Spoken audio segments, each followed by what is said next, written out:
በጣም እናመሰግናለን ሁላችሁም ላነሳችኋቸው ሀሳቦች። የተለያዩ ሀሳቦች ተነስተዋል። የዛሬው ርዕሰ ጉዳያችን የተረጅነት አስተሳሰብና ተግባርን መቀነስ ወይም ማስወገድ በሚል ርዕሰ ጉዳይ ላይ ነው እየተወያየን ያለነው።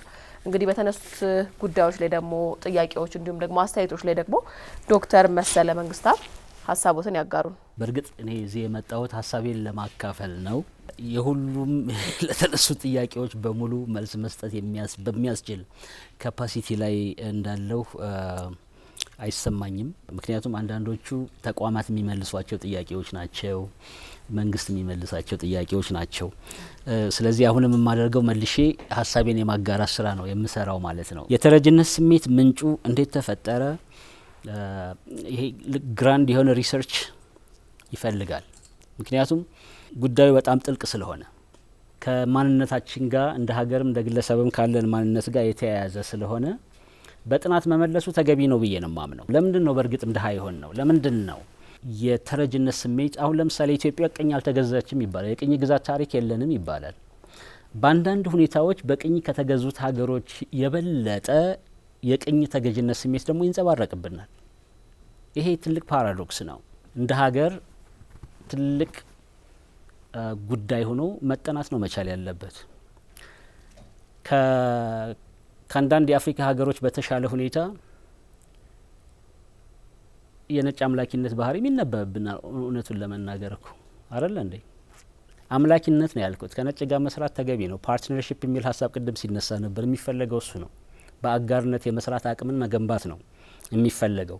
ግን የማምለክ ይታያል። ቅድም ያልኩት የፔሪፌሪያል ኮንሽስነስ ያልኩት ንቃተ ህሊና፣ ስለ አሜሪካ ማሰብ፣ ስለ እንግሊዝ ማሰብ፣ አውሮፓ ሄዶ ስለ መኖር ማሰብ። እስኪ ማስታወቂያውን በሙሉ እዩት። ውጭ ሀገር መሄድ የምትፈልጉ፣ ካናዳ መሄድ የምትፈልጉ የሚል የሚጮህ በዛ ዶሚኔሽን ውስጥ ነው ያለ ነው። አገር ውስጥ መስራት የምትፈልጉ ውጭ ሄዶ መስራት ተገቢ አይደለም እያልኩ አይደለም። ሌበር ማይግሬሽን የራሱ የሆነ አስተዋጽኦ አለው ለሀገር። ስለ ትራንስናሽናሊዝም ማንሳት እንችላለን።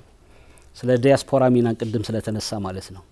አንዱ ዲያስፖራና ሀገርን የሚያስተሳስራቸው ትራንስናሽናሊዝም የምንለው ገንዘብ በመላክ ስለ ሀገራቸው ያገባኛል በማለት ሀሳብ በማዋጣት ድምጽ በመሆን በተለያየ መንገድ ይረዳሉ። ጠቃሚ ናቸው። አንዱ ሜካኒዝም ነው። ግን እሱ የመጀመሪያ ስትራቴጂ መሆን አለበት ወይ?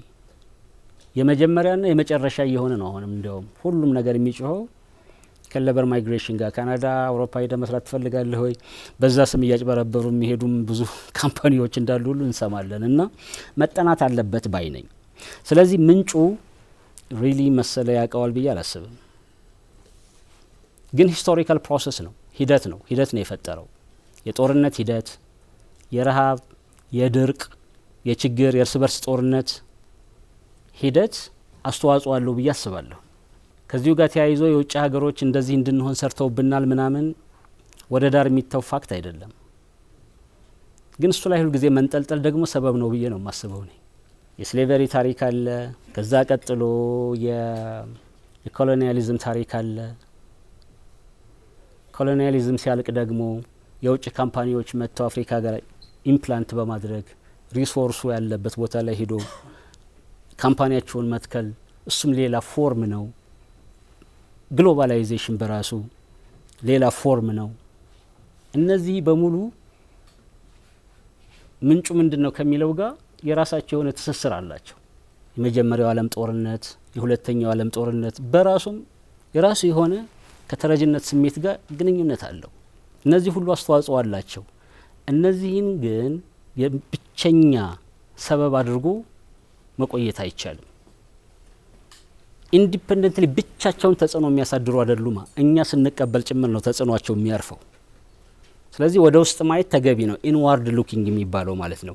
ሁልጊዜ የስሌቨሪ ታሪክ ላይ፣ ሁልጊዜ የቅኝ ግዛት ታሪክ ላይ እያሳበብን ከኖርን ከችግሩ አንወጣም።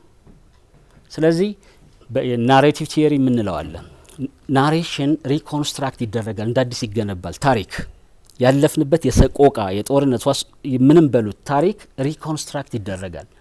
ራስን በምትገነባበት መንገድ ታሪክ እንደ አዲስ ይዋቀራል፣ ትርክት እንደ አዲስ ይዋቀራል። ኢንዋርድ ሉኪንግ የሚያስፈልገው ይሄ ነው። በአንድ የሆነ የሰቆቃ ታሪክ ውስጥ ስላለፍን ብቻ ያ የሁል ጊዜ እስር ሆኖ ይቀራል ማለት አይደለም። ያ የመታሰር የመጨቆን የመገፋት ታሪክ በራሱ እንደ አዲስ ይተረካል በሚገነባ መንገድ ማለት ነው። ስለዚህ ሁል ጊዜ ትምህርታችንም እዛ ላይ ነው የተገነባው ከውጭ የመጣ ስለሆነ ማለት ነው። ፕሮብለም አይደንቲፊኬሽን ላይ ችግር ነቀሳ ላይ ያተኮረ የመማር እያያሱ ከአንዳንድ ጥያቄዎች ጋር ለመመለስ ችግር የመንቀስ የመፍትሄ ሰጭነት የፕሮብለም ሶልቨር የመፍትሄ ሰጭነት ክህሎት እሴት እና እውቀት አይደለም ያለን የችግር ተራኪ ልምምድ ነው ያለን። ስለዚህ ከዛ መውጣት ያስፈልጋል። ከዓለም ጋር በትብብር ሳይሰራ ማደግም አይቻልም። ይህን በተመሳሳይ መንገድ ማወቅ ያስፈልገናል። መኮነን ብቻ አይደለም፣ የራሱ የሆነ አስተዋጽኦ አለው። አሻግሮ ማየት ችግርን ከመተረክ አንጻርም ከመኮነን አንጻርም ሆነ ለማደግ ከመፈለግ ከመሻት አንጻርም አሻግሮ ማየትን ማቆም መቻል ያስፈልጋል። ወደ ውስጥ የማየት ራስን እንደ አዲስ በሚያበቃ መንገድ የመተረክ እንደ አዲስ የመስራት መንገድ ያስፈልጋል። በሀገረ መንግስት ግንባታ ይሄም ትልቅ ሰፊ ኦሽን የሆነ ውቅያኖስ የሆነ ሀሳብ ነው። እኔ የአባቶቼ ልጅ ነኝ ለማስባል ለሚያስብለኝ ከነሱ መወለዴ ብቻ አይደለም። ከነሱ ወደ እኔ የሚተላለፍ እሴት መኖር መቻል አለበት። የሆነ ከነሱ ጋር የሚያስተሳስረኝ አንጓ መኖር አለበት። አንዱ ትርክት ነው፣ ናሬሽን ነው። ስለዚህ ናሬሽናችን ቅብብሎች ላይ መተላለፍ ላይ ያተኮረ ቢሆን የበለጠ ወጥ የሆነ ሀገር ወጥ ስል በጥንካሬ በአቋም ማለቴ ነው፣ በመዋቅር ማለቴ ነው፣ ትስስር ያለው ቅብብሎሽ ያለው ሀገርና ሕዝብ መፍጠር የሚቻል ይመስለኛል። ለተረጅነት ቅብብሎሽ የሌለው በቀላሉ መፍረስ የሚችል ሀገር ለተረጅነት ተጋላጭ ነው፣ ምንም ጥርጥር የለው። ለምሳሌ ሳንነጋገር የሚገባን የናሽናል ኢንተረስት ሊኖረን ይገባል ብዬ አስባለሁ። የግድ ሁሉም ሰው መጥቶ ሊሰብከን አያስፈልግም። የት ላይ ነው ቆም ብለን የምናስበው? የት ላይ ነው ማንም አላደለ ፕሮፓጋንዳ ሳያስፈልገን ስለ ሀገራዊ ኢንተረስት ፍላጎት አሳልፎ ያለ መስጠት አብሮ ሊኖር የሚችል አቋም መፍጠር የምንችለው መቼ ነው? እርስዎ ካሉት ከናሽናል ከስቴት ፎርሜሽን እና ከስቴት ቢልዲንግ ጋር ሊያያዝ ይችል ይሆናል ብዬ ገምታለሁኝ። አሁንም ይሄ ጥናት የሚያስፈልገው አጀንዳ እንደሆነ ነው የማስበው። ይሄ ከልመና የመውጣት ከተረጅነት የመውጣትና የማደግ ሁኔታ ወደ እንደዛ አይነት ስርዓታዊ ልምምድ ውስጥ አልገባንም። ሂደት ይፈልጋል፣ ጥረት ይፈልጋል ማለት ነው። ሹፍርናን እንደዛ አይነት ፐርፌክሽን ላይ የሚያደርሰው ልምምድ ነው አይደለም? ረጅም ጊዜ ስነዱ ነው። በረጅም ጊዜ ውስጥ ልናመጣው እንችላለን ብዬ አስባለሁ። በእርግጥ ጊዜውን የማሳጠር ስራ አብሮ መስራት ያስፈልጋል። መቼ ነው ከድህነት የምንወጣው ከተረጅነት የምንወጣው የሚለውም ከዚህ ጉዳይ ጋር ይያያዛል በቀጥታ ማለት ነው። እንዴት ነው የምንለማመደው፣ እንዴት ነው የምንሰራው ከሚለው ልምምድና ሂደት ጋር በቀጥታ ይተሳሰራል። ስለዚህ ጊዜ ያለመስጠት ነው፣ ያው ዛሬውኑ መጀመር ነው። ለምን ቀጠሮ ያስፈልገዋል? እንስራ፣ ባለን ነገር እንርካ። ከዚሁ ጋር ተያይዞ ሶሻል ሚዲያን ማንሳት ያስፈልጋል። አሁንም ባላንስ እናደርግ። ሶሻል ሚዲያ ፓወርፉል ነው። በጣም ብዙ በጎ ስራዎችን ሲሰራበት እናያለን። ይሄ ፓወርፉል የሆነ ነገር ለምን ጉዳይ ላውለው የሚለው ፓወር ግን የሶሻል ሚዲያው አይደለም። መልሶ ወደ ሰው ይመጣል፣ ወደ ሰው ባህሪ ይመጣል። እኛ ነን የሶሻል ሚዲያን ሮል፣ ሚና፣ ፓወር ቅርጽ ማስያዝ ያለብን። አንድ ስጋት አለኝ እኔ ሶሻል ሚዲያን በተመለከተ። ሶሻል ሚዲያው አሁን ምን አይነት ሰው ነው እየፈጠረ ያለው? ክህሎት የሌለው እውቀት አልባ ጄኔሬሽን፣ የንግግር ክህሎት እንኳ የሌላቸው። አንዳንዶቹ በምን ምክንያት ታዋቂ እንደሆኑ ሁሉ ግራ ይገባኛል። ገብቼ ፎሎ እንትናቸውን ሁሉ አያለሁኝ። ምን ያህል ሰው ነው ሰብስክራይብ ያደረጋቸው፣ ምን ያህል ሰው ነው ፎሎ የሚያደርጋቸው ብዬ ሁሉ አያለሁ። እስኪ የትኛው ክህሎታቸው ላይ ያተኮረ ነው? ሴንተር ኦፍ ግራቪቲያቸውን ለማየት ሞክራለሁ። መስህብ የሆኑበትን ስፍራ ምንም ነገር የላቸውም። አንዳንዶቹ እንደውም የመናገር ክህሎት እንኳ የላቸውም። የቋንቋ ክህሎት እንኳ የላቸውም። የስድብ ማአት ህዝብ ከ60 እስከ 70% በታዳጊና በወጣቶች የተሞላ ነው። ክፍት የሆነ ጭንቅላት ማለት ነው። ገና ለመማር ኤክስፒሪየንስ ለማድረግ የተዘጋጀ እውቀት አልባነትን፣ ክህሎት አልባነትን፣ እሴት አልባነትን በዚህ ጄኔሬሽን ላይ ሶሻል ሚዲያ እየረጨ ነው ማለት ነው። ትምህርት ምን ያደርጋል የሚባልበት ጊዜ ላይ ተደርሷል። የትምህርት ኳሊቲው እንዳለ ሆኖ ማለት ነው። ስለዚህ ሶሻል ሚዲያ የአስተማሪነት ሚና ከሀገር ኮንቴክስት ጋር መገናዘብ መያያዝ አለበት። ዝም ብሎ ልቅ ሊደረግ አይችልም። ልቅ የሚባል ስርዓት ልቅ የሚባል ነገር ሊኖር አይችልም። ሁሉም ነገር ለከት አለው። ሰው የመሆን ጉዳይም ለከት አለው። ሰው ለመሆን በመሰራት ውስጥ የሚመጣ ነው። ዝም ብሎ በመወለድ ውስጥ ብቻ የሚመጣ አይደለም። ከእናት ማህፀን ስለተወጣ ብቻ ሰው ይኮናል ማለት አይደለም። ሰውነት የሶሻላይዜሽን ውጤት ነው። ስለዚህ ሶሻላይዜሽን ምርጫን ማድረግ መቻል አለበት። በምን አይነት መንገድ ነው ሰውን ሶሻላይዝ አድርገን ሰው አድርገን የምንፈጥረው? ከሀገር ጉዳይ ጋር መያያዝ አለበት። የሀገር ድንበር ማለት እኮ ከመብትና ከግዴታ ጋር የተያያዘ ነው። በዚህ ሀገራዊ ድንበር ክልል ውስጥ ስትኖር ዜጋ ነህ ሲባል አብሮ የሚመጣ ኦብሊጌሽን አለ። ያ ኦብሊጌሽን ከሀገሪቷ ኮንቴክስት ጋር መያያዝ መቻል አለበት። በቃ ዝም ብሎ እንዲህ ልቅ የሆነ ፍሪደም ዝም ብሎ ሁሉም ሰው የሚለብሰው ፍሪ ሳይዝ የሆነ ቲሸርት የለም፣ ፍሪ ሳይዝ የሆነ ጃኬት የለም፣ ፍሪደም የለም። መጠን ለከት ልኬትን ይፈልጋል። ልኬታችን የት ላይ ነው? ምንድነው አሁን የምንፈልገው? ቴክኖሎጂ፣ እውቀት፣ መስራት። እንዴት አንድ ሙሉ ጄኔሬሽን ሶሻል ሚዲያ ላይ ቁጭ ብሎ ቅድም እንደተባለው ታፕታፕ ሲል ይውላል? ሌላ ልመና ነው። ወይል በትንሽ ሰዎች ብቻ የታጠረ ቢሆን እሱ ባልከፋ። ነገር ግን ትሬንድ እየሆነ ነው፣ አዝማሚያ እየሆነ ነው፣ የገንዘብ ማግኛ እየሆነ ነው። በዛ የሚመጣ ገንዘብ የሃርድ ከረንሲው በራሱ ካፒታል አይደለም፣ አገርን አይሰራም ብቻውን ማለት ነው። ምክንያቱም አእምሮ ላይ ነው አገር የሚሰራው። ለራሱ ክብር ያለው ትውልድ ስንፈጥር ክብር ያለውን ሀገር ይሰራል። ራሱን እርቃኑን እያወጣ ራሱን የሚያጋልጥ ጄኔሬሽን ካለ የሀገርን እርቃን የሚያጋልጥ ትውልድ ይፈጠራል። ይሄ ጥርጥር የለውም። ስለዚህ ይህን ማስተካከል ያስፈልጋል ብዬ አስባለሁኝ። የጎዳና ተዳዳሪዎችን እንዴት እናንሳ? መንግስታዊ መዋቅራዊ ምላሽ ነው የሚፈልገው። አንዳንድ ጥሩ ጅምሮች እንዳሉ በጣም እየሰማው ነው አዲስ አበባ ውስጥ። ለምሳሌ የነገዋ የሚባል ፕሮጀክት አለ። ሂማን ትራፊኪንግና ፕሮስቲቱሽን ላይ ነው ጥናቴን የሰራሁት። በተለይ ደግሞ መንገድ ላይ የሚቆሙ ሴተኛ ዳሪዎች ላይ የህይወት ያሉበትን የሎወር ዴፕስ የምንለው ዝቅጠትና ዲሂማናይዜሽን ንጥፈተሰብ ላይ ንጥፈተሰብ የምንለው ሁናቴ ውስጥ ያሉ ሰዎች እንደሆኑ የዛሬ 10 አመት ምናምን ያጠናሁት በፒኤችዲ ደረጃ ማለት ነው። እነዚህ ሰዎች ዝም ብለው በራሳቸው መንገድ ከዛ ህይወት መውጣት አይችሉም። ከዛ ህይወት መውጣት እንዳይችሉ የሚያደርጋቸው ብዙ ምክንያት አለ፣ ከሱስ ጀምሮ ማለት ነው። ስለዚህ እነዚህን ሰዎች በመዋቅር ለመመለስ የሚያስችል ጅማሬ በመስማቴ በጣም ደስ ብሎኛል። ኦነስትሊ ስፒኪንግ አንዳንዶቹ ሁኔታዎች እንደውም በአፍሪካ ደረጃ ተምሳሌት ሊደረጉ እንደሚችሉ በደንብ አላየሁትም። ሰዎች ብሪፍ ካደረጉኝ አንጻር ማለት ነው እንደሆኑ ለመረዳት ችያለሁ። እንደዛ አይነት መዋቅራዊ ምላሽ አሁን በእኛ ሀገር ሁኔታ ሁሉ ነገር ለገበያ የሚተው አይደለም። የመጨረሻው መፍትሄያችን ገበያን መፍጠር ነው፣ ነጻ ገበያን መፍጠር ነው መሆን ያለበትኝ። ግን ወደዛ ለመምጣት ሰዎች በዛ ውስጥ አቅም ያላቸው ተሳታፊዎች መሆን እንዲችሉ የሚያስችል መዋቅራዊ ስራ መሰራት መቻል አለበትና ያ ጥሩ ጅምር ነው። ስለዚህ መዋቅራዊ ምላሽ ያስፈልገዋል። የማስተማር ልምድህን የሚለው ከምርምር ልምድ ያንተን ልምድ አካፍለን የሚለው ተማሪዎችን እናማከራለን። በመንግስትና በትምህርት መካከል ያለው ግንኙነት ያን ያህል ጠንካራ ነው ብዬ አላስብም። ጥናቶች ለመንግስት ለተለያዩ አደረጃጀቶች ግብአት ይሆናሉ ወይ የሚለው ገና በጠነከረ መንገድ ላይ ነው ያለው ብዬ አላስብም። ጥናቶች ይጠናሉ።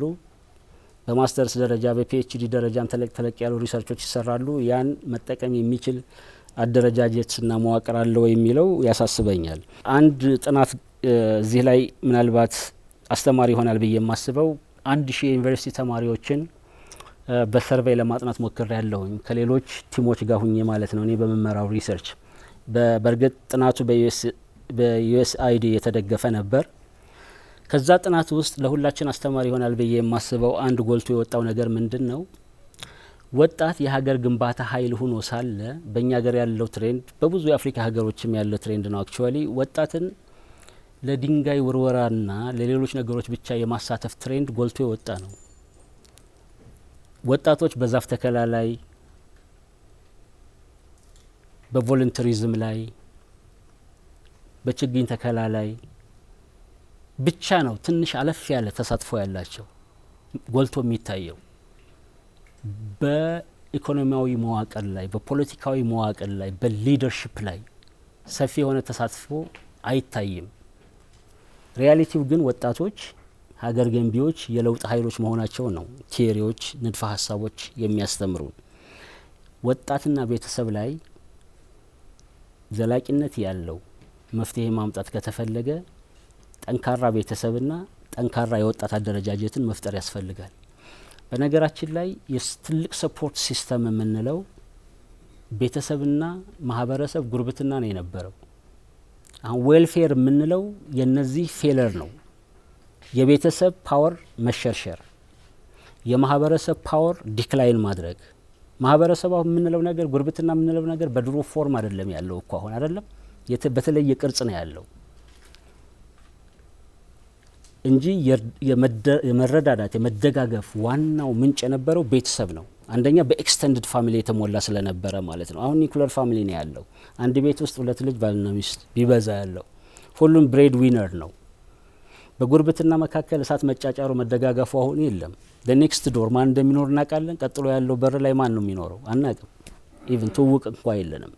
ስለዚህ ያ ጉርብትና ላይ ማህበረሰብ ላይ እንደ አዲስ መስራት፣ ቤተሰብ ላይ ጠንካራ ቤተሰብ ላይ መደብ መስራት፣ ወጣት ላይ መስራት አስፈላጊ ይሆናል ብዬ አስባለሁ። ሁሉንም ጥያቄ እንዳልመለስኩት አውቃለሁ፣ ግን እዚሁ ላይ ይበቃኛል። ዶክተር ከልብ እናመሰግናለን። ጥሩ ማብራሪያ ነበር የሰጡን። የአዲስ አበባ ባህልና ኪነ ጥበብ ቢሮ ከኢንቨስት ኢትዮጵያ ጋር በመተባበር የሚያዘጋጀው የሀሳብ መዋጮ መድረካችን ላይ ናችሁ። የዛሬው ርዕሰ ጉዳያችን ደግሞ የተረጅነት አስተሳሰብና ተግባርን መቀነስ ወይም ማስወገድ በሚለው ርዕሰ ጉዳይ ላይ ነው። በዚህ ጉዳይ ላይ ደግሞ ወይዘሮ አዳነች ካሳ በአዲስ አበባ ባህልና ኪነ ጥበብ ቢሮ የባህል እሴቶች፣ እደ ጥበብ ሀብቶች፣ ቋንቋዎችና ልማት ዳይሬክተር እንዲሁም ደግሞ የአዲስ አበባ ባህልና ኪነ ጥበብ ቢሮ የባህል ዘርፍ ምክትል ቢሮ ኃላፊ ዶክተር አዲሱ ሻንቆ የማጠቃለያ ሀሳብ የሚሰጡ ነው የሚሆነው።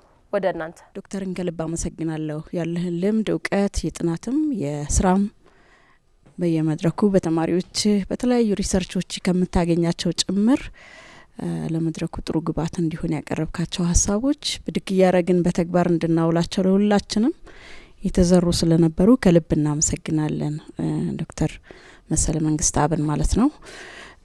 ምንድነው ቢሮአችን እንደሚታወቀው በባህል እሴቶች፣ እደ ጥበብ ሀብቶችና ቋንቋዎች ልማት ዘርፎች የተለያየ የአስተሳሰብ ለውጥ፣ የግንዛቤ ማስጨበጥ፣ የማህበረሰብ የህሊና ውቅር ላይ አስተሳሰብ ላይ ስዕብና ላይ የግንዛቤ ማስጨበጥ ስራዎችን ይሰራል። ከነዛ ውስጥ አንዱ ነው የዛሬው እና የተረጅነት አስተሳሰብ ስንመለከት መጨረሻ ላይ ዶክተር እንዳነሱት የባህል እሴቶቻችን ነባር የማህበረሰብ ሀገር በቀል እውቀቶቻችን መነሳሳት፣ አንዳንዴ መፈራረስ ትንሽ ትንሽ የነዚህ ነገሮች መነሻ ነውና ሙሉ በሙሉ ርዕሳችን የዛሬው አሉታዊ መጤ ባህሎች፣ ጎጂ ልማዳዊ ድርጊቶችና አስተሳሰቦችን መከላከል ላይ ነው። ከነዚህ ያልተገቡ ጎጂ ከምንላቸው አስተሳሰቦች አንዱ የሆነውን ተረጅነትን፣ የበታችነትን የሚያመጣውን አስተሳሰብ ላይ ነው ግንዛቤ እየተቀያየርን ያለ ነው። እንደተባለው ነባር ጠቃሚ የባህል እሴቶቻችን አብሮነታችን፣ መረዳዳት፣ መደጋገፍ፣ አብሮነት፣ ለእውነት ጸንቶ መቆም፣ ዲግኒቲ ክብርን መጠበቅ፣ እነዚህ ነገሮች ላይ በሞራልም በእውቀትም በስነ ማህበረሰብ ፍልስፍናም ጠብቀው ጠንክረው ቢገኙ ሰው ተረጂ የበታች ለመሆን በፍጹም ራሱን አይጋብዝም ወይም አያጋልጥም ብለን ነው የምናስበውና እዚህ ላይ ሚዲያውም ምሁራንም የእምነት ተቋማትም የማህበረሰብ ክፍሎች አሉ። እኛ ቢሮውም በቅድሚያ በጣም ጠብቀን ልንሰራበት የሚገባ ቀድሞ የሰው ልጅ ሊሰራ የሚገባው አስተሳሰቡ ላይ ጭንቅላቱ ላይ የግብር መነሻው አስተሳሰብ ነውና ወደ ተግባር ከመመጣቱ በፊት ይህንን የሚጸየፍ ማህበረሰብ የመፍጠር ግዴታ አለብን። ቅድም እንደተነሳው አሁንም ድጋሚ ማንሳት እንደምፈልገው አብሮነት፣ መረዳዳት፣ መተባበር፣ ለእውነት ጸንቶ መቆም፣ የግልን የማህበረሰብን የአካባቢውን ክብር መጠበቅ እነዚህ ነባር ሴቶቻችን ናቸው። ምንም ጉዳት የላቸውም እና ይሄ ጉዳይ በአካባቢም ከቤተሰብ ተነስቶ ከቅርብ ዘመድ ተነስቶ በማህበረሰብ በሀገር በዓለም አቀፍ ደረጃ ይሄ ንቡር ነው። መረዳዳት አለ። ቅድምም ብለናል። አስቸኳይ በሚሆኑ ከአቅም በላይ በሚሆኑ ይሄ ብቻ አይደለም። የጋራ ልማት በዓለም ላይ ያለ መረዳዳት፣ ያለ መተባበር፣ ያለ መተጋገዝ፣ ያለ ጋራ ስምምነት የሚሆን ነገር አይደለም። ከድንገተኛ እርዳታዎች ባለፈም ማለት ነው። እነዛ እርዳታዎቹ ሰብአዊ ጉዳዮች ናቸው፣ የግድ ተገቢ ናቸው እና ዓለም አቀፍ እድገት እንዲመጣ ሀገራት በጋራ እንዲተሳሰሩ እንዲያድጉ ማህበረሰብ እንዲያድግ መተባበር፣ ስምምነት፣ አብሮነት፣ የጋራ ውሎች የግድ ተገቢ ናቸው፣ ልናሳድጋቸው የሚገቡ ናቸው። በሌላ መልኩ ሉል አቀፋዊነትም በትልቁ እዚህ ጋር ማንሳት ይገባናል። ሉል አቀፋዊነት እንደሚታወቀው ሁላችንንም በአንድ ትሪ ላይ እንድንገኝ አድርጎናል። በዓለም የምንገኝ ሀገሮችን፣ ማህበረሰቦችን፣ ህዝቦችን ይሄ ሉል አቀፋዊነት የሚያጋራንን በርካታ ነገሮች ተጋርተናል። ተረጅነት አንዱ ነው። ሉል አቀፋዊነቱን ካመጣብን የምንጸየፍ የምንረዳዳ የራሳችን ቤተሰብ አካባቢ ዘመድ የሆኑትን ባለን አቅም ሰብስበን ይዘን የምንደግፍ ከሆነና ያንን ከተውን እንዲረዱ እንዲለመኑ የበታችነት እንዲሰማቸው ጎዳና እንዲወጡ እያደረግን ነውና ያኛውን ባህላዊ ጉዳይ ማሳደግ ይገባናል። እዛ ላይም በጣም ልንሰራ ይገባል። ያ ካልሆነ መረዳዳት የሚለው መረዳት ብቻ ይሆናል። መረዳዳት ሲሆን የጋራ መከፋፈል ነው። በገንዘብ፣ በሀብት፣ በአልባሳት፣ በሌላ የሚረዳ ካለ ሌላው ደግሞ በሌላ መንገድ የሚኖሩ ክፍተቶችን ይረዳል። ቢጎል ባይኖር የሚያጎዳ የቤተሰብ አካል ይሆናልና ወደዛኛው የነባር የማህበረሰብ እሴታችን ሀገር በቀል እውቀቶቻችን ልንመለስ ይገባል የሚል ትልቅ ሀሳብ ነው ያለው እንደ ተቋማችን። ተረጅነት አስተሳሰብን ለችግር ከወሰድ ነው መረዳዳትን ተረጅነት ማድረግ የለብንም። ተረጅነትን የበታችነት ግብር ማድረግ የለብንም። ጠባቂ መሆን የለብንም የሚል መረዳዳት ወደ ተረጅነት መቀየር የለበትም። ይሄን አስተሳሰብ ለማውጣት ሁላችንም መስራት ይገባናል። ይሄ ማለት ከግለሰብ የሚጀምር ሀሳብ ነው የሚያስፈልገው። ከግለሰብ ቤተሰብ፣ ከቤተሰብ ማህበረሰብ፣ ከማህበረሰብ ሀገር ይሰራልና እኔ ራሴን ከመጀመሪያው ሰዓት ጀምሬ የሰዓት አጠቃቀሜ ምን ይመስላል ላለመረዳት ሙሉ ጊዜ ለሁሉም እኩል ነው የተሰጠው። እንዴት ባለ የሰዓት አጠቃቀም ስራዬን አከናውናለሁ? የስራ ባህሌ ምን ይመስላል?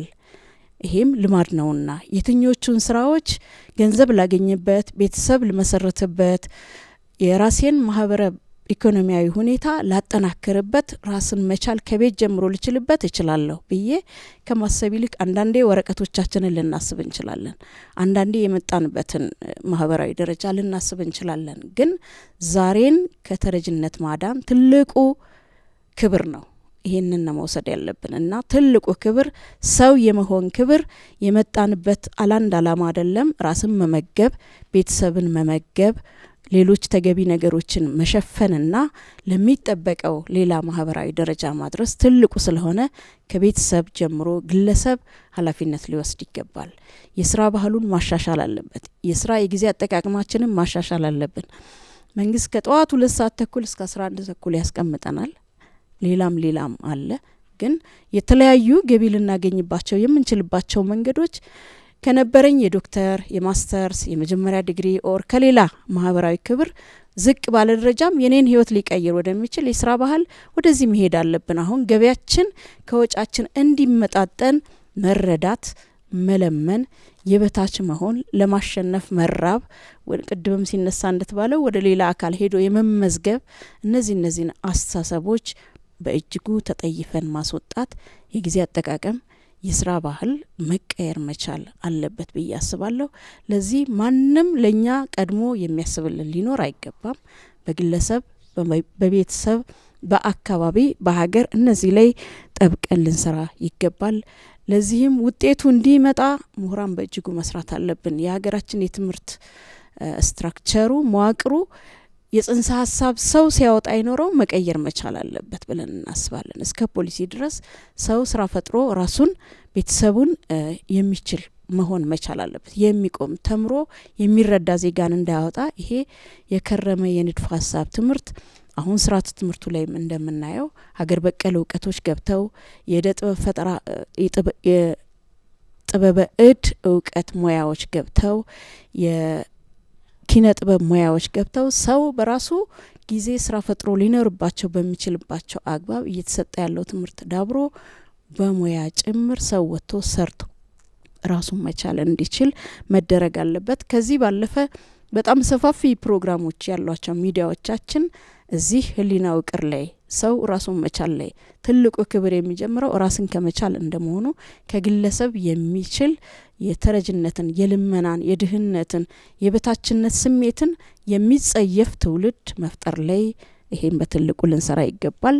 በእምነት ተቋሞቻችንም ሁላችንም በየትኛውም እከሌ የምንለው አይደለም ምእመኑ ከሃይማኖቱ ሴክርድ ስቶሪስ በተጨማሪ መጀመሪያ ሰው መሆን አለበት። ካልበላ ቤተሰቡን ካልቻለ እንደ ሰው ክብሩን መጠበቅ ካልቻለ እምነቱንም ባህሉንም ሀገሩንም ያስከብራል ብለን አናስብምና እዛ ላይ በደንብ ልንሰራ ይገባል። የሁላችንም ኃላፊነት ነው። ሚዲያ ደግሞ በትልቁ ታዳሚ ያለውና በተለይ ሚኒስትሪሙም ከዛ ውጭ ቅድምም በታብታብ ሲጠየቅ የነበረውም በዚህ አግባብ በትልቁ ልንሰራ ይገባል። እንደ ቢሮአችን ግን በጠቃሚ የባህል ሴቶች የስብና ግንባታ ላይ አሉታዊ መጤ ባህሎችንና ጎጂ ልማዳዊ ድርጊቶችን በመከላከል ላይ የተለያዩ የግንዛቤ ማስጨበጥ ስራዎችን እንሰራለን። አንደኛው ዛሬ ያገኘነው ለሁለተኛ ጊዜ ይመስለኛል በዚህ ላይ ኦዲየንሶቻችንን በመቀያየር ይሄ ማለት ኃላፊነቱን ወስደን በምንሄድበት ቦታ እንድናስተላልፍ እንድናስተምር እንድናሰርጽ ነው። በአንድ ሚዲያ በአንድ ተቋም በአንድ መስሪያ ቤት የሚሻሻል የሚመጣ ለውጥም የለምና ቅድም እንዳልኩት ሁላችንም በዚህ ላይ ልንተባበር ይገባል። የስብና ጉዳይ ነው፣ የሀገር ጉዳይ ነው። የዲሁማናይዜሽን ወይም ደግሞ የትውልድ የመጥፋት የበታችነት ጉዳይ ነውና ልንሰራ ይገባል። አመሰግናለሁ። ኤንቢሲ ቴሌቪዥንን፣ ዶክተር መለስን፣ ሌሎች ከሃይማኖት ተቋማት ከአርትና ኪነ ጥበብ ከተለያየ ከጀግኖች አርበኞች ከተለያየ የህብረተሰብ ክፍል እዚህ ፕሮግራማችንን ታድማችሁ ሀሳብ ለማዋጣት በዚህ በጣም ወሳኝና ወቅታዊ በሆነ አጀንዳ ላይ እንድንወያይ ሀሳብ እንድንለዋወጥ እዛው ሳለ ደግሞ ከዚህ ከምናደርገው ከሀሳብ ማዋጮ ውይይት ደግሞ በቴሌቪዥን ስክሪን የሚመለከተው የህብረተሰብ ክፍል ትምህርት እንዲወስድና በዛ በተወሰደው ትምህርት ደግሞ መኖር እንድንችል እድሉ ስለተፈጠረ እጅግ አድርጌ አመሰግናለሁ። እንግዲህ እንደሚታወቀው የአዲስ አበባ ባህልና ኪነ ጥበብ ቢሮ በዋናነት ከሚሰራቸው ተግባራት በአዋጅ ከተሰጡት ተልእኮዎች አኳያ አንዱ የባህል እሴትና የአገር በቀል እሴት ግንባታ ላይ በጣም መጠነ ሰፊ ስራ ይሰራል። ከዚህ አኳያ ባለፉት ጊዜያት በርካታ መድረኮችን በማዘጋጀት በእንደዚህ አይነት በተመሳሳይ ርዕሶች ውይይት እንዲደረግ ሀሳብ እንዲዋጣ ሀሳብን ደግሞ ለጠቃሚ ጎጂ ልማዳዊ ድርጊቶችን በማስቀረት ጠቃሚ ልምዶችን እና አገር በቀል እውቀቶችን በማሳደግ ወደ ነበርንበት ወደ ኢትዮጵያ ከፍታ መመለስ የሚያስችል ስራ በጄኔሬሽን ግንባታ ውስጥ መስራት እንድንችል በጣም መጠነ ሰፊ ስራዎች ሲሰሩ ከርመዋል። በዛሬ ርዕሳችን ይሄንን ርዕስ የመረጥንበት ዋና ምክንያት አገራችን ለመጀመሪያ ጊዜ የእሳቤ ለውጥ በማምጣት ወደ ውስጥ በመመልከት ያሉብንን የማህበራዊ፣ የፖለቲካዊ፣ የኢኮኖሚያዊ ስብራቶች መጠገን በሚያስችል መልኩ በበርካታ ጉዳዮች ከዛሬው ጋር ርዕስ ጋር በማያያዝ የባህል ለውጥ እንዲመጣ መጠነ ሰፊ ስራዎች እየተሰሩ ነው ያሉበት። ተረጅነት ወይንም ደግሞ የተረጅነትን አስተሳሰብ ቀደም ሲል ከኔ በእድሜ የቆዩ ሃይማኖት አባቶችም አባት አርበኞችም አሉ። እዚህ ኢትዮጵያ ረጅም ታሪክ ያላት በጣም በሺ የሚቆጠር ታሪክ ያላት ህዝቦች ያሏት ሀገር ነች። ሃይማኖት ጥንታዊ የሃይማኖት እሴት ያላት ሀገር ነች። ይሄ ተረጅነት ቀጥታ ከሃይማኖት ጋር ይያያዛል። የሰው ልጅ ሲወለድ እያንዳንዱ በየቤተ እምነቱ እምነት አለ ማለት። ማንኛውም እምነት የሚሰብከው ልመናን አይደለም። ቅድም እንደተባለው ማህበራዊ መረዳዳትን፣ መደጋገፍን በማህበራዊ መስተጋብር ከጉርብትና ጀምሮ ቋሚ የቆየ እሴታችን ነው። ወራስ ግን ከአዳምና ሔዋን ጀምሮ በኤደን ገነት ሲቀመጡ ኤደን ገነት የሃይማኖት አባቶች ከኔ በላይ መዘርዘር ይችላሉ። ሁሉ ነገር የተሟላ ቦታ ነው። ነገር ግን የሰው ልጅ በሰራው ኃጢአት ከኤደን ገነት ሲወጡ በላባችሁ በወዛችሁ ጥራችሁ ሰርታችሁ ግራችሁ ኑሩ ብሎ ነው። አካሄደ ነው የወጡት። ከዛን ጊዜ ጀምሮ የሰው ልጅ ከጥንታዊ ጊዜ ጀምሮ ስራን ማስራትን ሰርቶ ማብላትን በጓሮ በአካባቢ ወንድና ሴት የስራ ድርሻ ኖሮ ክፍፍል ኖሮ ራስን መመገብ የተጀመረበት የጥንት ታሪክ ያስተምራናል ማለት ነው። ከዚህ ጊዜ ጀምሮ ስንመጣ ቅድም በተለያየ ሁኔታ ተነስቷል። በአገረ መንግስት ግንባታ በትውልድ ግንባታ ውስጥ የገጠሙን የናሬሽን ስብራቶች አገራችን ከነበረችበት የባህል እሴት፣ የስራ ባህል፣ የጊዜ አጠቃቀም፣ መቻቻል፣ መከባበር፣ መደጋገፍ፣ በእድር በደቦ በተለያዩ ማህበራዊ ኩነቶች ውስጥ እሴቶቻችን እንዲሸረሸሩ የሆነበት ሁኔታ አለ። ይሄ የነበረንን ነገር እየጣልን የሌሎችን የውጭ አካላት ባህል የተለያዩ ማህበራዊ እንትኖችን እንድንከተል የተገደድንበት ሁኔታ አለ። ይሄ በመሆኑ ምክንያት ወደ ተረጅነት፣ ወደ ልመና፣ ወደ ተረጅነት ጥገኝነት ለረጅም ጊዜ የተመለስንበት ሁኔታ አለ። በአገራችን ታሪክ አሁን ካለው ጊዜ አኳያ በጣም ረጅሙን ነገር ለማውራት ጊዜው አይበቃም። ከቅርብ ጊዜ ወዲህ በአገራችን የመንግስታት እና የመንግስት ስርዓት ግንባታ ውስጥ ሁላችሁም እንደምታስታውሱት እኛ ችግራችን ምንድን ነው? ለምን ወደ ኋላ ተመለስን? እሴቶቻችን እንዴት ተሸረሸሩ? ባህላችን እንዴት ተሸረሸረ? ለምን ለማኝ ሆንን? ለምን ልመናና ተረጅነትን ናፋቂዎች ሆንን? የሚል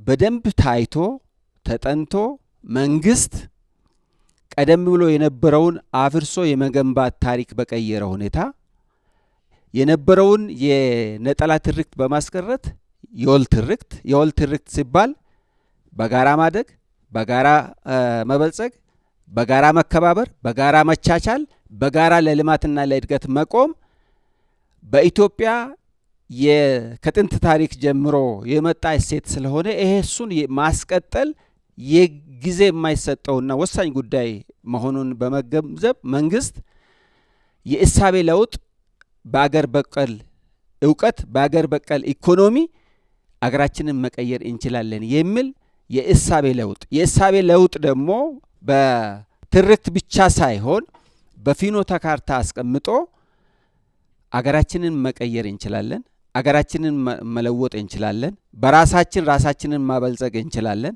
ራሳችንን መመገብ እንችላለን፣ የስራ ባህላችን የጊዜ አጠቃቀማችንን መቀየር እንችላለን።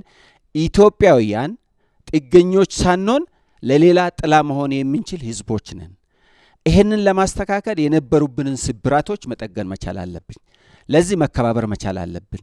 የወል ትርክታችን ጠንካራ መሆን መቻል አለበት። ፍትሃዊ ተጠቃሚነት መረጋገጥ መቻል አለበት። ያሉን ልዩነቶች በጠረጴዛ ዙሪያ በውይይት በመግባባት መጨረስ አለብን በሚል መጠነ ሰፊ ማህበራዊ፣ ፖለቲካዊ፣ ኢኮኖሚያዊ ለውጦች በሀገራችን እየተመዘገቡ መጥቷል። ይሄ እንዳይሆን የተሰራብን ምንድነው? ሃይማኖት ላይ ተሰርቷል፣ ባህላችን ላይ ተሰርቷል፣ ስርዓተ ትምህርታችን ላይ ተሰርቷል። ስርዓተ ትምህርታችን ራሱ ወርቃማ የአገር በቀል እውቀት እያለን በውጪ ስርዓተ ትምህርት በእርዳታ ስም በትምህርት ድጋፍ ስም የሚገባ እርዳታ እውቀቶቻችን፣ ልምዶቻችንን እንዳንመለከት የተደረግንበት ሁኔታ ነው ያለው። ይሄንን ወደ ቀልባችን ተመልሰን በአገራችን ታሪክ በፍኖተ ካርታ የተቀመጠ የአገራችንን ጉለቶች፣ ስብራቶች የሚያሳይ የት እንደነበርን፣ ምን እንደገጠምን፣ ወዴት መድረስ እንዳለብን በፍኖተ ካርታ በእሳቤ ለውጥ ከጄኔሬሽን ወደ ጄኔሬሽን መተላለፍ በሚችል መልኩ ተጽፎ መጽሐፍ ብቻ አይደለም በተግባር እየተቀየረ ያለበት ሁኔታ አለ።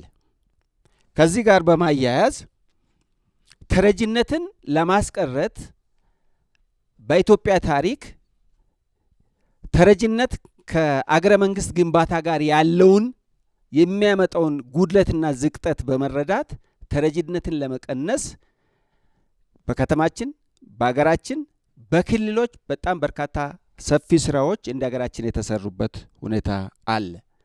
በዚህ ሂደት ይህንን ከማምጣት አኳያ በናሬሽን ግንባታ የምሁራን ሚና ከፍተኛ ነው። በአንድም በሌላ ተነስቷል። የምሁራን ሚና ምን ነበር የሚል ሁኔታ የተነሳበት ሁኔታ አለ። የምሁራን ሚና ባለፉት ስርዓት ውስጥ ምሁሩን ያለውን ዕውቀት ለአገር ልማት፣ ለአገር እድገት፣ ለማህበራዊ መስተጋብር ለማጠናከር እንዲጠቀምና እንዲያውል ሳይሆን ከአገረ መንግስት ግንባታና ከፖለቲካ ስርዓቱ እንዲገለል የተደረገበት ሂደት ነው የነበረው። አሁን ባለንበት ተጨባጭ ሁኔታ ምሁራንን የሚያገል ሳይሆን ምሁራንን በማሳተፍ ምሁራን ያላቸውን ሀሳብ እንዲያዋጡ፣ የሀሳብ መዋጮ እንዲያደርጉ፣ በጥናትና ምርምር እንዲደግፉ፣ እንደ አገር የታቀዱ የልማት ስራዎችን በጥናትና ምርምር እንዲደግፉ፣ የተደገፈ እንዲሆን፣ በመረጃና ማስረጃ ላይ የተደገፈ እንዲሆን ለማድረግ ኃላፊነታቸውን እንዲወጡ ምሁራን እንዲታቀፉ ተደርጎ ምሁራንን ከማሳተፍ አኳያ በርካታ ስራዎች እየተሰሩ ያሉበት ሁኔታ አለ። ለውጥም እየታየ የመጣበት ሁኔታ አለ ማለት ነው። መንግስት ወደ ምሁራን ጠጋ ብሎ ምሁራንን በማቅረብ ምሁራን ሚናቸውን እንዲወጡ የእውቀትም የዜግነት ኃላፊነታቸውን እንዲወጡ እያደረገ ያለበት ሁኔታ አለ። በዚህ ውጤት እየሄድን ያለበት ሁኔታ አለ። ሌላው ካለው ጊዜ አኳያ የሚዲያ ነው። ሚዲያ ያለውን የተሰራውን የተከናወነውን የተፈጸመውን ያልተፈጸመውን በምክንያታዊነት በመተንተን የህብረተሰቡ ብርሃን ሆነው እንዲረዳ፣ እንዲገነዘብ፣ እንዲሳተፍ፣ እንዲከራከር፣ እንዲያቅ የማድረግ ሚና ነው ያለው። ግንዛቤ መፍጠር ሚና ነው ያለው ሚዲያዎች ጋር። ግን ደግሞ ሚዲያዎቻችን አሁን ባለው ተጨባጭ ሁኔታ አሁን ባለው ማይቀፍ ሚና ከሚዲያ በሚጠበቅ መልኩ የሚሰሩ ሚዲያዎች አሉ። ከዛ ውጪ ደግሞ በኢንቨስቲጌቲቭ ጆርናሊዝም ኮንሰፕት የማይሰሩ ሚዲያዎችም ደግሞ አሉ። ሚዲያዎች በትርክት ግንባታ ውስጥ፣ በሀገረ መንግስት ግንባታ ውስጥ፣ በማህበረሰብ ልማትና እድገት እሴት ግንባታ ውስጥ ከፍተኛ ሚና አላቸው። ይሄንን ከመገንባት አኳያ ትክክለኛውን ነገር እንዲረዳ፣ ትክክለኛ ያልሆነውን ነገር ደግሞ እንዲጠይቅ፣ እንዲከራከር፣ እንዲሳተፍ ማድረግ ላይ ሰፊ ሚና ይጠበቃል ማለት ነው። ከዚያ አኳያ ወደ ሚዲያ ስንሄድ ለምሳሌ በሶሻል ሚዲያ አሁን አንዳንድ በዩቲዩብ፣ በቲክቶክ፣ በፌስቡክ የሚጻፉ ፖስት የሚደረጉ ይዘቶች ምን እንድምታ አላቸው? ምን ያህል አስተማሪ ናቸው? ምን ያህል የሚያንጹ ናቸው? ምን ያህል ጄኔሬሽን የሚገነቡ ናቸው የሚለውን በምናይበት ጊዜ የሰውን አቴንሽን ሰው ምንድን ነው ምን አይነት አቴንሽን ይፈልጋል የሚለውን እየጎለጎሉ አውቶ የሚለጥፉትን ጠቃሚ ያልሆኑትን የማያንጹትን ሚዲያዎች እና ሚዲያ ላይ የሚለጠፈውን ነገር ስናይ ተከታዮች ይበዛሉ። ይሄ የተሰፋብን የተጫነብን ትልቅ ሸክም ነው ማለት ነው። ይሄንን መንቃት ያስፈልጋል። ጊዜያችንን እንዳንጠቀም፣ አእምሯችንን ለመልካም ነገር እንዳንጠቀም፣ ለእሴት ግንባታ፣ ለጋራ ለአብሮነት፣ ለመከባበር፣ ለግብረገብ እንዳንጠቀም ይሰራሉ ማለት ነው። ለምን? ኢትዮጵያ የታደለች አገር ስለሆነች፣ ኢትዮጵያ ከዓለም በተለየ ሁኔታ ከቅዱስ ቃሉን ጀምሮ የተጻፈች ታሪክ ያላት የማትደፈር ሉዓላዊነቷን ጠብቃ የኖረች ሪሶርስና ኩሩ ሕዝብ ያላት አገር ስለሆነች ይሄ ወደፊት እንዲሻገር አይፈለግም። ይሄ ወደፊት እንዲሄድ አይፈለግም። ኢትዮጵያ ከፍ እንድትድ አይፈለግም። አሁን ግን ጊዜዋ ደርሶ ዘመኑ ደርሶ የኢትዮጵያ የከፍታ ጉዞ የኢትዮጵያ የለውጥ ጉዞ የተጀመረበት ሁኔታ አለ። የኢትዮጵያ የለውጥ ጉዞ ጀምሯል ስንል ሚዲያዎች በዚህ ዙሪያ ይህንን ተረድተው በአግባቡ ህብረተሰቡን የሚያንጽ የሚያስተምር ስራ ላይ ማነጽ፣ ማስተማር፣ ማስገንዘብ መቻል አለባቸው።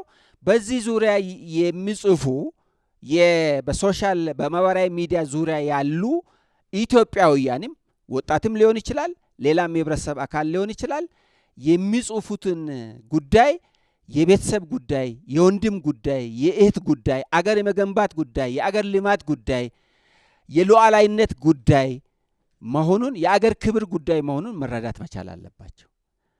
ስለዚህ በሙያቸው በተሰማሩበት ዘርፍ አስተማሪና የሚያንጽ ትምህርት ሰጪ ነገር ላይ አትኩረው መስራት መቻል አለባቸው። ይህንን ማድረግ ከቻልን የነበረውን ስብራት መጠገን የምንችልበት ሁኔታ ያስፈልጋል ማለት ነው። አዲስ አበባ ላይ ተረጂ በዝቷል፣ ልመና በዝቷል በሚልም የተነሳበት ሁኔታ አለ።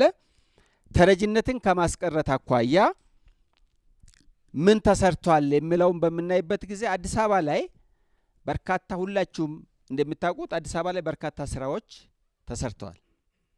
ተረጂነትን ለማስቀረት፣ ልመናን ለማስቀረት። ልመና ለምን አልቆመም ብላችሁ ብትሉ ፍትሐዊ ሀብት፣ ፍትሐዊ ተጠቃሚነት፣ ድህነትን ለመቀነስ የሚሰሩ ስራዎች በገጠርና በከተማ እኩል አይደሉም። እኩል ባለመሆን ምክንያት የሰው ፍልሰት አለ ማለት ነው። አዲስ አበባ በየቀኑ የሚፈልስ ሰው አለ። ስራ ፍለጋ፣ ምግብ ፍለጋ፣ የተሻለ ኑሮ እኖራለሁ በሚል የሚፈልስ አለ። በዚህ ምክንያት ቀደም ብሎ ከተማችን ሁላችን የምንኖርባት ከተማ ነች። አሁንና በፊት የለማኝ የተረጂ ቁጥር ጎዳና ላይ ያለ የሰው ቁጥር ምን አይለው የሚለውን ነገር ማየት ይቻላል ማለት ነው። ይህንን ለመቀነስ ደግሞ በእቅድ ታቅዶ በፕላን በፕሮጀክት ተነድፎ በረጅም ጊዜና በአጭር ጊዜ ታቅዶ በርካታ ስራ እየተሰራ ያለበት ሁኔታ አለ። አንዱ ቅድም ዶክተር ሲያነሳ የነበረው የነገዋ ሴቶች በክብርት ከንቲባችን ኢኒሼቲቭ የተሰራው ስራ በጣም በርካታ ውጤት ያመጣ ተግባር፣ ለጄኔሬሽን የሚተርፍ ተግባር፣ ዓለም የመሰከረው አይጉር የመሰከረው ተግባር ነው። በዚህ ሴቶቻችን ከአልባሌና ከመጥፎ ሞራልን የሞራል ዝቅጠትን ከሚያመጣ ተግባር ተለይተው ወደ ስራ ተሰማርተው በሙያ ሰልጥነው ራሳቸው ስራ ፈጣሪ የሆኑበት ሁኔታ ተፈጥሯል ማለት ነው። ይሄ ተቋም ተገንብቶ ማለት ነው። አንዴ ተጀምሮ የሚቆም ሳይሆን ተቋም ተገንብቶ በየጊዜ አሁን ለሁለተኛ ዙር በሺዎች የሚቆጠሩ ሴቶቻችን እየሰለጠኑ ያሉበት ሁኔታ አለ። ከዛ ወጥተው የስራ እድል ተመቻችቶላቸው ስራ እየሰሩ ያሉበት ሁኔታ አለ። ይሄ ተረጂነትን ለመቀነስ የተሰራ ስራ ነው። ሌላኛው ምርትና ምርታማነትን ለማሳደግ ከስንዴ ምርት ጨምሮ መንግስት እየሰራ ያለው ስራ ተረጂነትን ለመቀነስ በጣም ሰፊ ነው። ሌላ የስራ እድል ፈጠራ ላይ በዚህ ከተማ እንግዲህ ስራ ማጣት ነው ተረጂነትን የሚያመጣው ልመናን የሚያመጣው።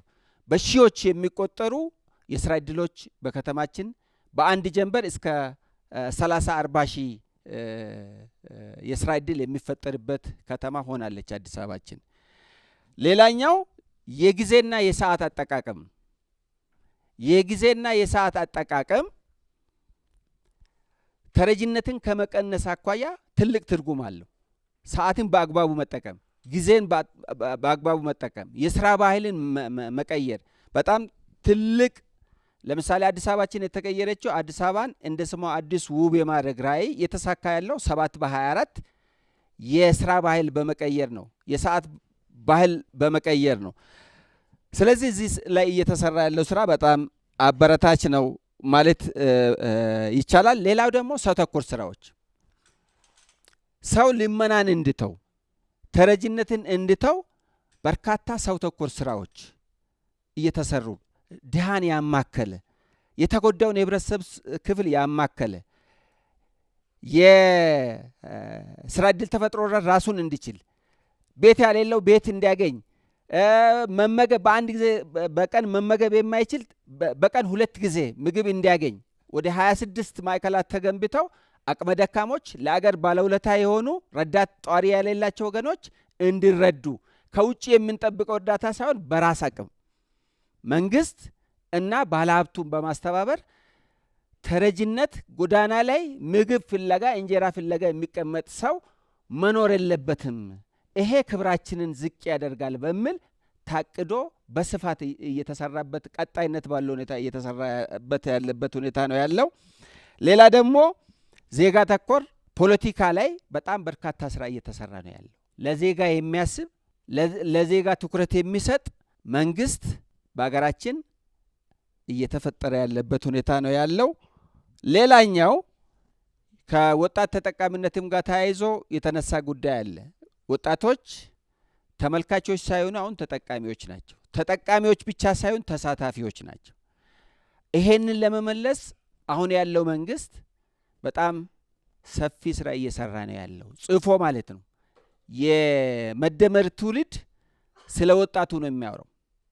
እቺ ነገር ወጣቱ እንዴት መያዝ፣ እንዴት መንከባከብ፣ እንዴት መሳተፍ፣ እንዴት መኖር እንዳለበት፣ ምን እንደሚጠበቅበት፣ ምን ኃላፊነት እንዳለበት ጭምር በሚያሳይ መልኩ ለወጣቱ ትኩረት ተሰጥቶ እየተሰራ ያለበት ሁኔታ አለ። ምክንያቱም ልመናንና ተረጅነትን ከመቀነስ አኳያ የወጣቱ ሚና በጣም የጎላ ስለሆነ ነው። ምክንያቱም አብዛኛው ማጆሪቲ ወጣት ነው በዚህች ሀገር። ሌላኛው ፍትሃዊ ተጠቃሚነትን ማረጋገጥ ነው፣ ተረጅነትን ለማቅሰም። ለምሳሌ አዲስ አበባ ላይ ጎዳና ያሉትን በልመና የተሰማሩትን ለማስቀረት ስራ ሲሰራ ፍልሰት ስለሚመጣ ይሄንን ማቆም ካልተቻለ አይቆምም ማለት ነው። እንዲቆም በሁሉም ክልሎች ተቀራራቢ ልማት፣ ተቀራራቢ የስራ እድል፣ ተቀራራቢ ራስን በምግብ መቻል፣ ምርትና ምርታማነትን ማሳደግ ላይ ትኩረት ተሰጥቶ ታቅዶ እየተሰራ ያለበት ሁኔታ ነው። በዚህ ውስጥ የሚጠበቀው መንግስት በልዩ ሁኔታ የሚያደርገውን ጥረት ህብረተሰቡ በመከባበር በመቻቻል በመፈቃቀር ላይ ተመስርቶ የድሮ ቀልቡ ተመልሶ በአገር ልማት በአካባቢ ልማት ላይ በእጅጉ መሳተፍ ነው መቻል ያለበት። ይሄንን ካረግን አንገታችንን ያስደፋውን ተረጅነት ልመናን ማስቀረት እንችላለን ማለት ነው። ለምሳሌ የስንዴ እንትን የተጀመረው ስንዴ አናስገባም ነው መንግስት በአቋም ቅድም ሲገለጽ እንደነበረው ወደ ውጭ መላክ ጀምረናል ማለት ነው። ይቻላል። ሁለተኛ ያልተገለጡ ጉዳዮችን፣ ሪሶርሶችን፣ ሀብቶችን እያየ እየገለጠ ቅሪትና ሀብት እየፈጠረ ነው ያለው። በቱሪዝሙ በተለያዩ የማህበረሰብ ልማቶች ውስጥ በርካታ ስራዎች ከአዲስ አበባ እስከ ክልል ከተማ እየተሰራ ነው ያለበት ሁኔታ ነው። ስለዚህ ይሄ የስታንዳርዳይዜሽን ጉዳይ ነው ማለት ነው። ከተማችንን ወደ ስታንዳርድ፣ ክልሎቻችንን ወደ ስታንዳርድ፣ የክልል ከተሞቻችንን ወደ ስታንዳርድ፣ ይሄ ከተሜነትን ያመጣል። ከተሜነት ከመጣ ተረጅነት አይታሰብም ማለት ነው። ስለዚህ ከተሜነት እያወራን ተረጅነትን ማውራት ስለማንችል ከተማ ላይ ደግሞ ተረጅነትን ለመቀነስ አዲስ አበባን እንውሰድ። የአዲስ አበባ ምሳሌ መውሰድ በቂ ነው። ለምሳሌ በግብርና ምርት በሌማት ትሩፋት ከተማችን ላይ የመጣው በክቡር ጠቅላይ ሚኒስትራችን ኢኒሼቲቭ የመጣው ለውጥ ምን ያህል ውጤት እንዳመጣ ሁላችንም እናውቃለን። በየጓሯችን፣ በየቤታችን፣ በየግቢያችን የጓሮ አትክልቶችን የእንስሳትና የእንስሳት ተዋጽኦ ምርቶችን እያመረትን አንደኛ ተመጣጣኝ ምግብና ጤናማ ማህበረሰብ ግንባታ ላይ ስራ እየተሰራ ነው ያለው። ሁለተኛ ኑሮ ውድነትን ከመቀነስ አኳያ ትልቅ ትርጉም ያለው ስራ እየተሰራ ነው ያለው ማለት ሶ ይሄ በጣም ተስፋ ሰጪ በጣም አበረታች ለውጥ እየታየበትና ህብረተሰቡ በየደረጃ ደግሞ ተጠቃሚ እንዲሆን ያደረጉ ጉዳዮች ነው። እነኚህ ተረጅነትን ለማስቀረት ነው፣ ልመናን ለማስቀረት ነው እየሆነ ያለው ማለት ነው። ስለዚህ ተረጅነትን እንዴት መቀነስ ማስቀረት ይቻላል ለተባለው እዚህ ያለው በዚህ የተሳተፍንም በቴሌቪዥን ስክሪን ይህንን ፕሮግራም የምንከታተልም አንደኛ ወደ ቀልባችን መመለስ መቻል አለብን። ወደ እሴታችን መመለስ መቻል አለብን። ወደ ግብረ ገባችን መመለስ መቻል አለብን። ከሌሎች የምንፈልግ ምንም ነገር የለም። ኢትዮጵያውያን ሁሉ ነገር የተሰጠን ህዝቦች ነን። ሁሉ ነገር የተሰጣት አገር ነች።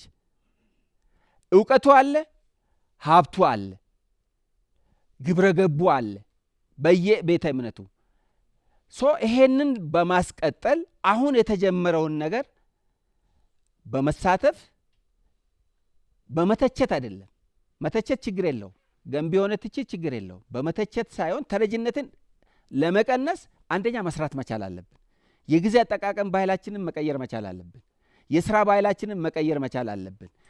ምክንያታዊ መሆን መቻል አለብን። በምክንያት የምንደግፍ በምክንያት የምንቃወም መሆን መቻል አለብን። መከባበር መቻል አለብን። ጉርብትናችንና አብሮነታችንን ማጠናከር መቻል አለብን። የአንዱን ስብረት አንዱ መጠገን መቻል አለበት። ይሄንን የምናደርግ ከሆነ አሁን የተጀመሩ ነገሮች በጣም ተስፋ ሰጪ አጓጊ ስለሆኑ ነጮች የጫኑብንን ነገር ማውረድ ስንጀምር በተለያየ ሁኔታ እንቅስቃሴ እያደረጉ ያሉበት ሁኔታ አለ።